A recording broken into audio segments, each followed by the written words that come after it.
Hi, this is Tom Mura from World Class Coaching with another in our series of animated drills. This week I have a drill that you might consider a traditional possession activity. And it's one that I think a lot of coaches use, but I don't want to assume anything here and assume that everybody's seen it before. So I thought I'd talk about this one today.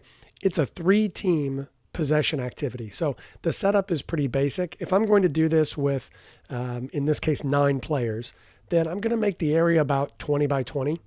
Now, depending on the age and the ability level of the players, I might make this bigger or smaller. If I have more players, I'm obviously going to make it bigger to accommodate the size or the number, I should say, of players. If I had 10 players here, I would create another player and just say, okay, that player was perhaps a neutral player that always played with the teams that were in possession. We'll just make that a blue player. So you could do this with any number of players. You could do this with neutral players on the inside. You could do it with neutral players on the outside. If you wanted to create, 2 neutral players, 1 on each side, you could put them on the outsides as well. So you could basically make this a 4-team possession activity with people on the inside and on the outside. So there's a lot of flexibility with an activity like this. But we'll keep it basic today, and we'll just talk about the 3 teams. So 3 teams playing inside the area. I always suggest that you have a supply of soccer balls outside the area. So maybe you're out here, and as the coach, you'd be standing outside the area. So we'll put a coach out there. And a good place, you talk about in coaching, we talk about your perspective that you're looking from.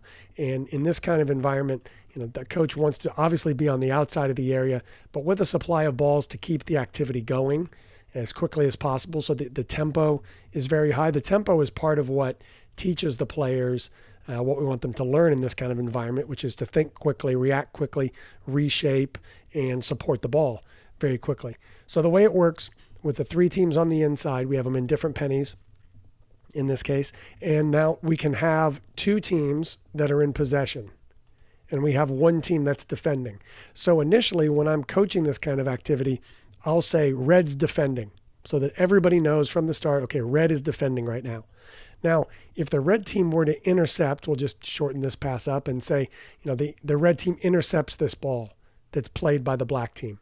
Then I would shout in the initial stages of this activity, the first time we use it, I would shout, okay, black's defending. So now the red team would need to reshape the field in order to open up and support the ball. So if the red player had it here, they're obviously going to flip side, so we'll turn them around this way. So now red is in possession. Black needs to move to the middle quickly in order to get pressure on the ball to limit the space. So the black players are going to run inside to make the space smaller, whereas the red players are going to open up and join these yellow players in trying to keep possession and move the ball around the area. So as they move it around the area, the pressure will shift and they'll try to win possession. If they were to intercept a ball that was played by yellow, then I would shout yellow is defending, and we'd have that same rotation of players moving in and out in order to make sure they get pressure on the ball. As the play goes along and as the players get comfortable with the activity, then I'll stop shouting who's defending. That's the most difficult part of this activity, is keeping track of who is defending. If you add neutrals to it, it becomes even more difficult, because if the ball is taken off the neutral player, whoever passed it to the neutral player is the team that's defending. So that complicates it. But the complexity of it is actually part of the teaching tool. It gets the players to pay attention and focus. Now, initially, you're supporting them in that process by helping them decide who's defending, and then they have to reshape to pressure or reshape to possess, depending on how their role in the activity has changed.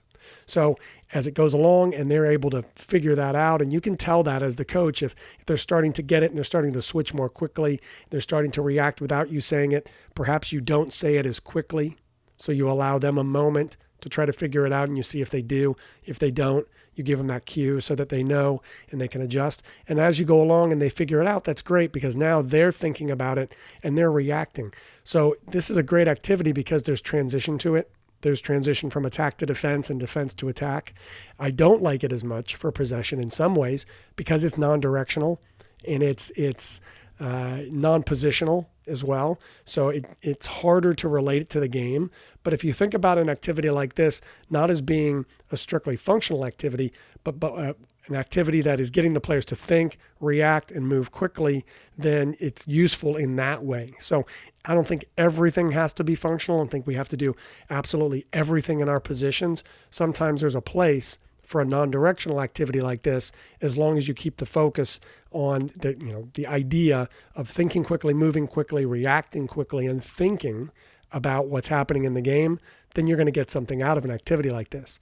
Now, there's lots of different ways to progress this. You could progress it to, if they make 5 passes, then you put a goal outside of the area, and they make 5 passes, and now they can transition to attack that goal. So you can put some kind of end result on it there. You could also make it a points activity where every time there are 5 passes, the 2 teams in possession get a point, and obviously the defending team doesn't get a point there, so they need to win the ball back in order to get pressure, in order to get possession, I should say, in order to get points. So there's ways to make it competitive other than just who has to defend and who has to attack.